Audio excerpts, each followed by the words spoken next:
Hello everyone, कैसे हैं आप सभी। मैं सुमित आपका एक बार फिर से अपने यूट्यूब चैनल पर स्वागत करता हूं। तो आज हम बात करेंगे वोकैबुलरी के बारे में। डिस्कशन हमारी होगी उन क्वेश्चन पे जो एसएससी में बार बार पूछे जाते हैं। प्रीवियस ईयर में जो क्वेश्चन बार बार पूछे गए हैं वोकैबुलरी से, वो हमारे वन वर्ड सब्स्टिट्यूशन से भी हो सकते हैं, इडियम्स एंड फ्रेजेस से भी है और एंटोनिम्स एंड सिनोनिम्स से भी हैं। ठीक है, तो एक एक करके हम एक एक क्वेश्चन के अच्छे से डिस्कशन करेंगे। क्या उन क्वेश्चन के क्या आंसर है, क्या उनके पीछे का मीनिंग है, उन सब के बारे में बात करेंगे। ठीक है, तो चलिए अब हम स्टार्ट करते हैं अपने सेशन को। तो सबसे पहले हम बात करेंगे वन वर्ड सब्स्टिट्यूशन के बारे में। तो पहला क्वेश्चन जो आपके स्क्रीन पे आपको नजर आ रहा है वो क्वेश्चन ये है, a government in which all religions are honoured.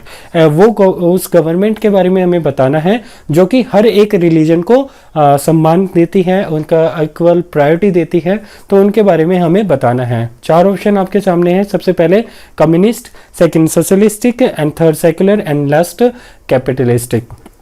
अगर हम बात करें तो इसके लिए हमारा ऑप्शन नंबर 3 बिल्कुल ठीक हुआ। सेक्युलर कहना यहाँ पे बिल्कुल ठीक है। क्यों? क्योंकि अगर हम सेक्युलर के बारे में बात करें तो सेक्युलर वो कंट्री होती है जो अपनी कंट्री में जितने भी रिलीजन होते हैं उन सबको इक्वल प्रायोरिटी देती है, इक्वल ऑनर देती है। तो इसके लिए हमारे लिए ऑप्शन तैयार हुआ, ऑप्शन नंबर 3 जो हुआ सेक्युलर। ठीक है, अब आते हैं नेक्स्ट क्वेश्चन पे। नेक्स्ट क्वेश्चन आपके सामने ये है कि a place where government and public records are kept. उस जगह के बारे में हमें बताना है जहां पे पब्लिक और गवर्नमेंट्स के जो रिकॉर्ड्स होते हैं उन्हें रखा जाता है।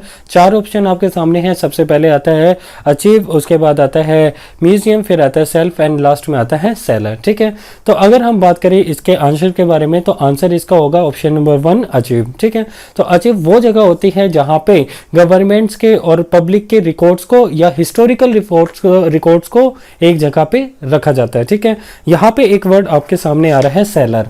एक वर्ड आ रहा है सेलर, ये काफ़ी इंपॉर्टेंट है, ये बार बार आपको एग्जाम में देखने को भी मिलता है। ठीक है, सेलर के बारे में हम जब भी बात करते हैं तो सेलर वो जगह होती है जो कि अंडरग्राउंड में बनाई जाती है और उसमें बेसिकली हम यूज़ किस चीज़ के लिए करते हैं, थिंग्स को स्टोर करने के लिए, चीज़ों को रखने के लिए हम जिसका यूज़ करते हैं उसके लिए हम किसका यूज़ करते हैं, सेलर का यूज़ करते हैं। अगर मैं इसका मीनिंग तैयार करूँ तो इसका मीनिंग हम कह सकते हैं an underground place often used for storing things। ठीक है, यानी कि सामान को रखने के लिए जिन जगह का यूज किया जाता है बेसिकली ये अंडरग्राउंड्स होती हैं, तो उसे हम क्या कहते हैं, सेलर कहते हैं। क्या कहते हैं? सेलर कहते हैं। ठीक है, अब आते हैं नेक्स्ट क्वेश्चन। नेक्स्ट क्वेश्चन आपकी स्क्रीन पे ये है कि living together of a man and a women without being married to each other. ठीक है, यहाँ पे क्वेश्चन आपसे ये पूछ रहा है कि आपको उन लोगों के बारे में बताना है जो कि शादी के बिना हस्बैंड और वाइफ की तरह से रहते हैं। तो उसके लिए यहाँ पे ऑप्शन 4 हैं। सबसे पहले मैरिज, उसके बाद है इक्विपेज एंड लास्ट में थर्ड है आपके सामने लाइनेज और फोर्थ ऑप्शन जो आपके सामने है कॉन्क्यूबिनेज। ठीक है, तो अगर हम बात करें तो जब भी हम मैरिज के बारे में बात करते हैं तो मैरिज एक लीगल प्रोसेस है। मैरिज एक लीगल प्रोसेस है जिसके तहत एक हस्बैंड और वाइफ एक साथ रहते हैं। ठीक है, अगर हम इक्विपेज के बारे में बात करें तो इक्विपेज यहाँ पे इक्विपमेंट्स के बारे में बात करते हैं और इक्विपमेंट्स कौन से, जो कि मिलिट्री सर्विसेज में दिए जाते हैं। ठीक है, अगर हम लाइनेज के बारे में बात करते हैं तो लाइनेज का मतलब क्या होता है, लाइनेज का मतलब लिया जाता है एंसेस्ट्री से। किसे लिया जाता है? एंसेस्ट्री कहने का मतलब जो कुल आपका अभी तक चला आ रहा है, यानी कि पीढ़ी दर पीढ़ी जो चला आ रहा है उसे हम क्या कहते हैं, लाइनेज कहते हैं। फिर आपके सामने एक ऑप्शन आता है जिसे हमने क्या कहा, कॉन्क्यूबिनेज। क्या कहा? कॉन्क्यूबिनेज। तो कॉन्क्यूबिनेज बेसिकली मतलब ही हमें बता रहा है कि उन इंसानों के बारे में जो कि शादी के बिना एक साथ रहने का काम करते हैं। बेसिकली यहाँ पे मैन और वीमेन के बारे में हम बात कर रहे हैं। तो ऑप्शन नंबर 4 बिल्कुल ठीक हुआ, जिसका मतलब हुआ कॉन्क्यूबिनेज। ठीक है, अब आते हैं नेक्स्ट क्वेश्चन पे। नेक्स्ट क्वेश्चन हमारे सामने है टू मच ऑफिशियल फॉर्मेलिटीज, यानी कि जहां पर फॉर्मेलिटीज ज्यादा की जाती हैं, जहां पे ऑफिशियल फॉर्मेलिटीज ज्यादा होती है उस जगह के बारे में या उस सिचुएशन, उस बिलीफ के बारे में बताना है। तो आपके सामने 4 ऑप्शन दिए गए हैं। सबसे पहले ब्यूरोक्रेसी। देखो, ब्यूरोक्रेसी का मतलब होता है ऑफिशियल एडमिनिस्ट्रेशन से होता है। ठीक है, तो अगर यहाँ पे देखा जाए तो ब्यूरोक्रेसी की स्पेलिंग काफ़ी इंपॉर्टेंट है। ये स्पेलिंग एरर बेस्ड क्वेश्चन में आपसे पूछे जाती है। ठीक है, फिर लिखा है रेड टेपिज्म। रेड टेपिज्म का मतलब ही क्या होता है, जहाँ पे ज़्यादा से ज़्यादा फॉर्मेलिटीज पेपर वर्क किया जाता है, ठीक है, स्ट्रिक्टली होता है ये उसे हम क्या कहते हैं, रेड टेपिज्म कहते हैं, ठीक है। नेक्स्ट वर्ड आपके सामने लिखा है नेपोटिज्म। नेपोटिज्म आप सभी जानते हैं, लास्ट ईयर ये काफ़ी ट्रेंडिंग में भी था। तो नेपोटिज्म का मतलब क्या होता है, नेपोटिज्म का मतलब समझना कि जब एक पर्टिकुलर फैमिली के पास कोई पोजीशन है किसी पावर का और वो हमें ट्रांसफ़र करते हैं, यानी कि एक जनरेशन से दूसरी जनरेशन, दूसरी से तीसरी। तो ये आपको क्या बताता है, नेपोटिज्म के बारे में। किसके बारे में बताता है, नेपोटिज्म के बारे में। नेक्स्ट है फॉर्मलिज्म, ये भी आपका ऑप्शन बिल्कुल गलत हुआ, ठीक है।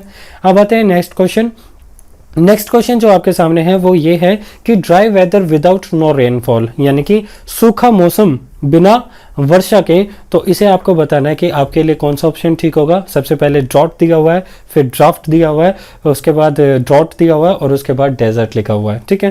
देखिए ऑप्शन नंबर 1 और ऑप्शन नंबर 3 की जो भी स्पेलिंग है ये बेसिकली कंफ्यूजन में आपके सामने रखी जाती है। अगर हम ऑप्शन नंबर 1 ड्रॉट के बारे में बात करते हैं तो ड्रॉट का मतलब क्या होता है, ड्रॉट का मतलब आप समझना चाहे तो कह सकते हैं a flow of cool air in a room, ठीक है, हवा का झोंका। क्या होता है, हवा का झोंका। लेकिन अगर ऑप्शन नंबर 3 ड्रॉट के बारे में अगर हम बात करते हैं तो ड्रॉट का मतलब क्या होता है, तो ड्रॉट का मतलब होता है सूखा, ठीक है। तो यहाँ पे हम किसके बारे में बात कर रहे हैं, ड्राई वेदर के बारे में बात कर रहे हैं, और जहाँ पे रेनफॉल नहीं होती है, ठीक है। और ऑप्शन नंबर 4 आपके सामने है डेजर्ट। तो डेजर्ट का मतलब ही क्या होता है, रेगिस्तान, ठीक है। तो क्वेश्चन नंबर 5 के लिए कौन सा ऑप्शन आपके लिए ठीक हुआ, ऑप्शन नंबर 3 बिल्कुल ठीक हुआ, ठीक है। अब आते हैं क्वेश्चन नंबर 6।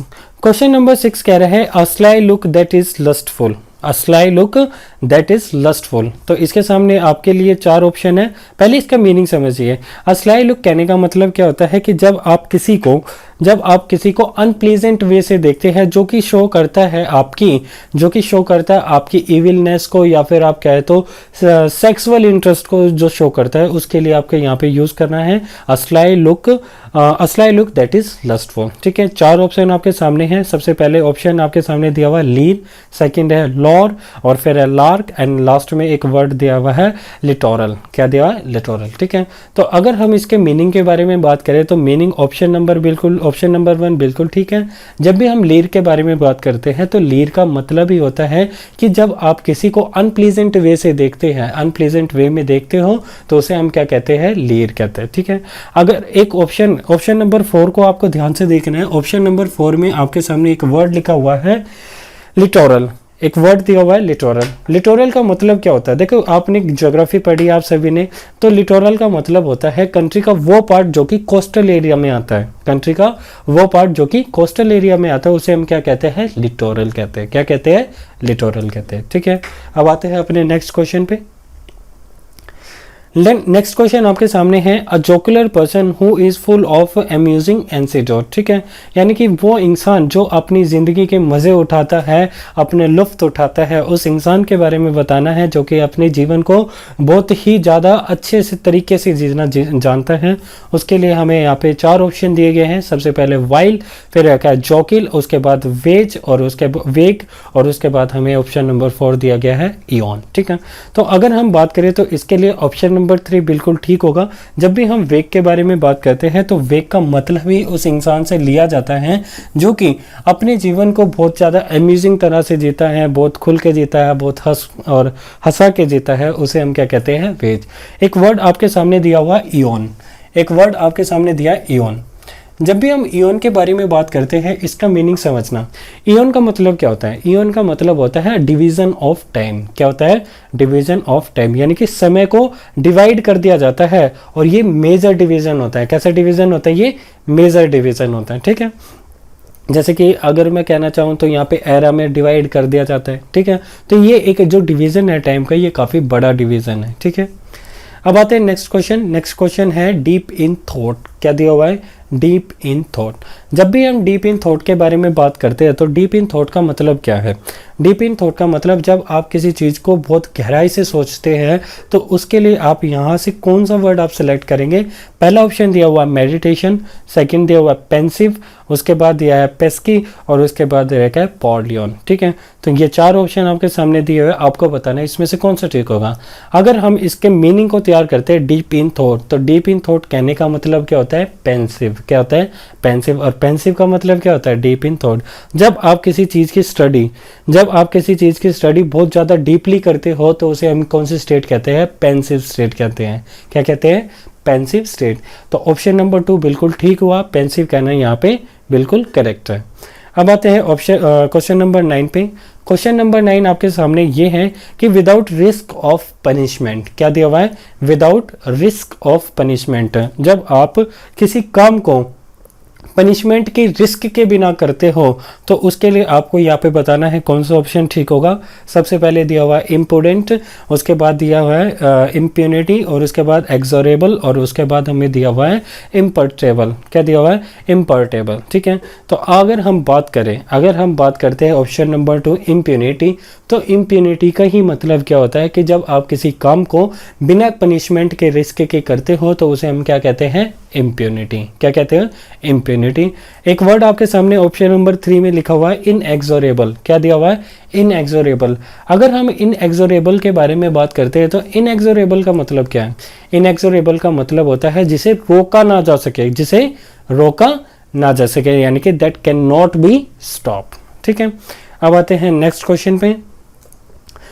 लास्ट क्वेश्चन आपके लिए वन वर्ड सब्स्टिट्यूशन से दिया हुआ है, excessive preoccupation with one's health. ठीक है, ये काफ़ी इंपॉर्टेंट क्वेश्चन है, ये बार बार पूछा भी जाता है ये वर्ड। ठीक है, 4 ऑप्शन आपके सामने दिया हुआ है। पहले क्वेश्चन का मीनिंग मैं आपको समझा देता हूँ। जो अपनी हेल्थ को लेके काफ़ी चिंतित रहते हैं, काफ़ी उन्हें लगता है कि वो शायद बीमार हैं, तो उसके लिए हम बात करेंगे। यहाँ पे 4 वर्ड आपके सामने दिया हुआ है। सबसे पहले दिया हुआ है हाइपोकॉन्ड्रिया, पहला वर्ड है हाइपोकॉन्ड्रिया। सेकेंड दिया मेलेसिस, और उसके बाद है डिसअफेक्टेड, एंड लास्ट में दिया हुआ है मेलिंकर। ठीक है, तो ये 4 ऑप्शन है, आपको बताना है यहाँ पे कौन सा ऑप्शन ठीक होगा। तो अगर हम बात करें आंसर पे तो ऑप्शन नंबर 1 बिल्कुल ठीक होगा। देखो हाइपोकॉन्ड्रिया का मतलब क्या होता है, ये एक एक्सेसिव चिंता, एंजाइटी कह सकते हैं, यानी कि हम उस इंसान के बारे में बात करते हैं जो कि बिल्कुल ठीक है, जो अपनी हेल्थ वाइज बिल्कुल ओके है, वेल फिटेड है। ठीक है, लेकिन वो कहीं ना कहीं इस चिंता में रहता है कि वो बीमार है, उस चिंता को लेके, यानी कि अपने आप को काफ़ी बीमार समझता है, तो उस चीज़ को लेके वो कहते हैं हाइपोकॉन्ड्रिया। ठीक है, ये एक सिचुएशन है जिसे हमने क्या कहा, हाइपोकॉन्ड्रिया। ठीक है, अब एक वर्ड आता है डिसअफेक्टेड। ये देखो, अगर आप चाहो तो इसको हम कह सकते हैं कि डिसअफेक्टेड का मतलब एक ऐसे इंसान से होता है जो सेटिस्फाइड नहीं होता किसी चीज़ को लेके और काफ़ी उदासी से भरा जीवन जीता है, तो उसके लिए हम कौन सा वर्ड यूज़ करते हैं, डिसअफेक्टेड। ठीक है, तो ये तो हो गया हमारे वन वर्ड सब्स्टिट्यूशन। अब आते हैं हमारे इडियम्स एंड फ्रेजेस पे। सॉरी, तो चलिए अब हम बात करते हैं इडियम्स के बारे में। तो सबसे पहले इडियम्स आपके सामने दिया हुआ है, एट वन विट्स एंड। ठीक है, ये इडियम आपके सामने दिया हुआ है। तो 4 ऑप्शन आपके सामने हैं। Option number 1 to work hard, second to be intelligent, and third option to get puzzled and to be stupid. ठीक है, तो जब भी हम इस इडियम के बारे में बात करते हैं तो ऑप्शन नंबर 3 बिल्कुल ठीक हुआ, टू गेट पजल। ठीक है, यानी कि ये उस सिचुएशन के बारे में बताता है कि जब आप किसी कॉम्प्लेक्सिटी में फंस जाते हो या पजल्ड हो जाते हो किसी चीज़ को लेके। ठीक है, अब आते हैं नेक्स्ट क्वेश्चन पे। तो क्वेश्चन नंबर 2 जो आपके सामने है वो ये है कि to take someone to task. ठीक है, ये इडियम आपके सामने दिया हुआ है। इसका मीनिंग क्या हुआ, इसका मीनिंग ये हुआ कि जब आप किसी के किए हुए काम के लेके उसे क्रिटिसाइज करते हैं तो उसके लिए हम इडियम का यूज़ करते हैं, to take someone to task. ठीक है, तो यहाँ पे ऑप्शन नंबर कौन सा कहना ठीक होगा, ऑप्शन नंबर 1 बिल्कुल ठीक हुआ, टू स्कॉल्ड समवन। क्या हुआ, टू स्कॉल्ड समवन। अब आते हैं नेक्स्ट क्वेश्चन पे। नेक्स्ट क्वेश्चन आपके सामने है, टू फेस द म्यूजिक। क्या दिया हुआ है, टू फेस द म्यूजिक। अगर to face the music idioms के बारे में अगर हम इसके मीनिंग के बारे में बात करें तो इसका मीनिंग होता है कि आपने कुछ काम किया और वो गलत हो चुका है, अब उसका जो भी रिजल्ट आपके सामने है अब आपको वो बर्दाश्त करना होगा। ठीक है, यानी कि जब आप किसी कॉन्सिक्वेंस को सहन करते हैं, यानी कि उसके गलत जो कॉन्सिक्वेंस निकलते हैं उसको सहन करने को हम क्या कहते हैं, टू फेस द म्यूजिक। तो ऑप्शन नंबर 4 बिल्कुल ठीक हुआ, to bear the consequence, to bear the consequence. ठीक है, अब आते हैं नेक्स्ट क्वेश्चन पे। नेक्स्ट क्वेश्चन जो आपके सामने वो ये है, to blow the one's own trumpet, to blow one's own trumpet, इसका मतलब क्या होता है, यानी कि खुद की तारीफ खुद करना। क्या होता है, खुद की तारीफ खुद करना। ठीक है, तो इसके लिए आपके सामने 4 ऑप्शन दिए हुए हैं, आपको बताना है इनमें से कौन सा ऑप्शन ठीक है। तो अगर हम इसके आंसर के बारे में बात करते हैं तो ऑप्शन नंबर 2 बिल्कुल ठीक हुआ, to praise one's own self, यानी कि वो इंसान जो अपनी ही तारीफ अपने मुंह से करता है उसके लिए हम इडियम का यूज करते हैं to blow one's own trumpet. ठीक है, नेक्स्ट क्वेश्चन पे आते हैं। नेक्स्ट क्वेश्चन जो आपके सामने वो है, टू रन वन डाउन। क्या है, टू रन वन डाउन। ठीक है, तो इसका मतलब क्या हुआ, यानी कि जब आप किसी को क्रिटिसाइज करते हो किसी काम को लेके, इसका भी सेम मतलब आपके सामने आता है। देखो आपके सामने 4 ऑप्शन दिए हुए हैं। पहला ऑप्शन है to be in a hurry, second option है to be weak and tired, and third option है to disparage someone, and fourth option क्या है, to run down a lane. ठीक है, तो अगर हम बात करें तो इसमें ऑप्शन नंबर 3 इसका करेक्ट आंसर हुआ। देखो आपके सामने एक वर्ड लिखा है डिस्पैरेज। ठीक है, डिस्पैरेज के बारे में जब भी हम बात करते हैं तो डिस्पैरेज का मतलब क्या होता है, किसी को क्रिटिसाइज करना। क्या होता है, किसी को क्रिटिसाइज करना, और यही इडियम से हमसे पूछा गया है, टू रन वन डाउन, इसका मतलब भी होता है टू क्रिटिसाइज समवन। ठीक है, तो ऑप्शन नंबर 3 बिल्कुल यहाँ पे ठीक हुआ। अब आते हैं नेक्स्ट क्वेश्चन। नेक्स्ट क्वेश्चन जो आपके सामने है, एट स्नेल पेस। क्या दिया हुआ है, एट स्नेल पेस। देखिए स्नेल आप सभी जानते हैं कि इंसेक्ट है जो कि काफ़ी स्लोली चलता है। ठीक है, तो अब उसी से हमें यहाँ पे लिंक करना है, कौन सा ऑप्शन बिल्कुल ठीक होगा। Option number 1 very slowly, second to walk like a snail, या third to lack interest in work, and last में जो ऑप्शन नंबर 4 है, टू मेथोडिकल मैनर। ठीक है, तो अगर हम बात करें इसके आंसर के बारे में तो ऑप्शन नंबर 1 बिल्कुल ठीक हुआ। Option number 1 very slowly correct answer है। ठीक है, अब आते हैं नेक्स्ट क्वेश्चन पे।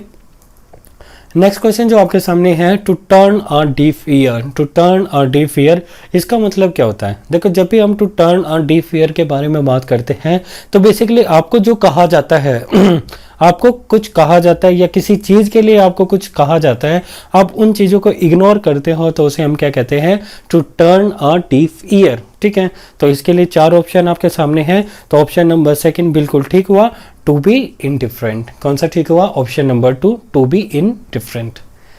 अब आते हैं नेक्स्ट क्वेश्चन पे। नेक्स्ट क्वेश्चन जो आपके सामने है वो ये है कि to take to one heels. To take to one heels का मतलब होता है भाग जाना, यानी कि जो रिस्पॉन्सिबिलिटीज आपको दी गई है आप उसे फुलफिल नहीं कर पाते हो और अब उसे छोड़ के आप जब उस रिस्पॉन्सिबिलिटीज को आप इनकम्प्लीट करके चले जाते हो या छोड़ जाते हो तो उसको हम क्या कहते हैं, टू टेक वंस हील। तो इसके लिए ऑप्शन नंबर 1 बिल्कुल ठीक हुआ, टू रन वन ऑफ। क्या हुआ, टू रन ऑफ। ठीक है, टू रन ऑफ का मतलब क्या होता है, भाग जाना।